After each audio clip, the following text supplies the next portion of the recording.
So I had to share this. I was not even planning to come back on social media. I deactivated some of my accounts. I've been trying to be very incognito because I have a lot of things on my plate, not just my 9 to 5, but I have other projects with deadlines. One such project just happens to be, helping people get into IT, master IT sales, and also learn how to make money with AI, which I'm in the process of doing as well as my other things.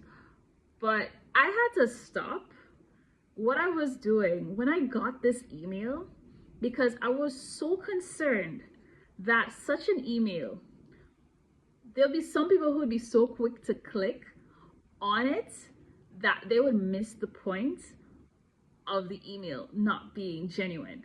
And as somebody who's been in cybersecurity, learned about cybersecurity, still learning more about cybersecurity, I felt like I had to stop and actually do this video to show you how ridiculous some of these things are, but also somebody who does not have the foresight, the knowledge, could just easily go and click on these things and then be messed up. Then their computer's running slow and all of that. So I'm gonna show you the email in the next video of this because I did not expect these attacks to get so prominent. Okay, maybe I did, but I didn't expect it to actually hit to this level. And I feel like I have a duty, not just to this country, but also to its people to actually do this because it's getting way more widespread. And I should be honest, I know that it would have been a thing, but I did not expect it to be like this.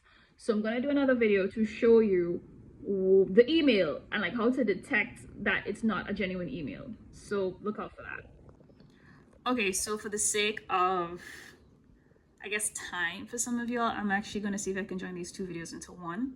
But I want you to look at this email, right? Pause and look at this. So it's not bad, loving the colors, whatever. But I need you to pay attention to the finer details of this email. So, initially it looks legit to some extent, but the details give it away. So you see the ticket number up there, and that's going to be one of the important things to pay attention to. From my experience with, dealing with government documents and so forth from Trinidad, I normally know that there's a level of consistency with how they would, process things and also the numbers that it give you.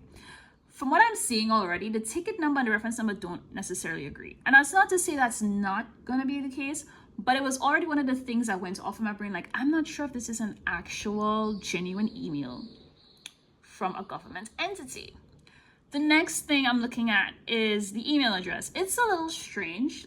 I have not seen a tool that, helps with email marketing and so forth like that. And I mean, if somebody has, feel free to let me know. I'm very open to being corrected on that, but the email also looks kind of strange, right? So there's that.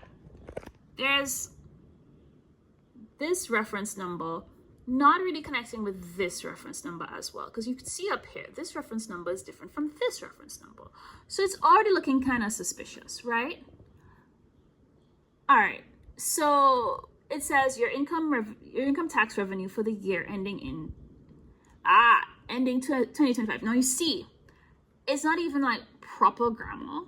And I get it. Look, I get people will say Caribbean people, sometimes we don't speak proper English, but whatever that nonsense is. But already you can tell it's not a properly formulated sentence in English. So that's already suspicious to me, right? So there's that. So, ready for the year ending 2025, it should be ending in 2025, right? So there's already that. Board of Inland Revenue. Okay, we're pleased to inform you that a tax refund in the amount this is due to. Now that's not a bad amount, really and truly. I think that's, enticing too for somebody to click. So that's why they even have that amount. But I'm a little suspect about that. So I would say, no, this is already a red flag to me. So then it says, please visit your nearest Board of Inland Revenue with a valid form of identification to collect your check or confirm your banking details for their deposit processing. Right? So it's not bad already. It seems okay. Right?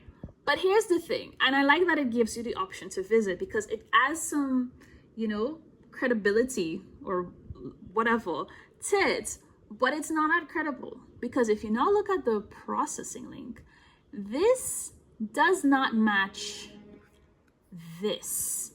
And that's what I found was quite strange. Also, this is not the actual link for the Board of Inland Revenue, because it's totally different from that. Normally, a lot of government institutions would end with GovTT, would end with that. But if you look at this properly, it almost fools you, because it's GFCL. And now I'm saying maybe they do. Maybe they do have different forms of links for things. But I would just think, because they're big on keeping it simple, especially with their IT infrastructure and so forth, that's probably not it. Also, pay attention again to the ticket number. Look at that ticket number, right? 2025 76887. Now look at the link for this. I would assume that if I have a claim for something, that the ticket number would be the same as the number in the link. And that's not what I'm seeing. They're close, but it's not the same. Because now you have RF75-68397 when it is 76887. So I'm already quite suspicious of this. And I mean, hey, even if it is really a refund, which would be nice, I would assume the following for me: that they would have tried to get in contact with me through my parents who live there. I would have gotten previous emails of such before. And the fact that I haven't, it's very weird. I also want to say that this address is also quite strange. Now, if this is a constant contact address, please forgive me. I understand that a lot of big companies, they do want to have offshore companies. They do want to work with territories that offer better tax benefits, tax breaks. But if not, I'm very suspicious about all of this. I just don't think this is genuine. And my concern is that somebody who is excited to get money would have just clicked on this and not pay attention to the finer details. So that being said, please think before you click. Be mindful of, these kind of emails, these kind of texts as well. You can also get calls, like it's coming to that point. And just really take your time, because sometimes when a thing is too good to be true, it usually is. And really and truly, it's your responsibility, whether on a personal level or professional level, to really make sure that you're protecting yourself. And that being said, please stay safe online and in real life, and I will talk to y'all later. And please look out for my business. Sorry, shameless plug, but please also look out for my business, LaunchTechLabs.io, which is set to launch later this year.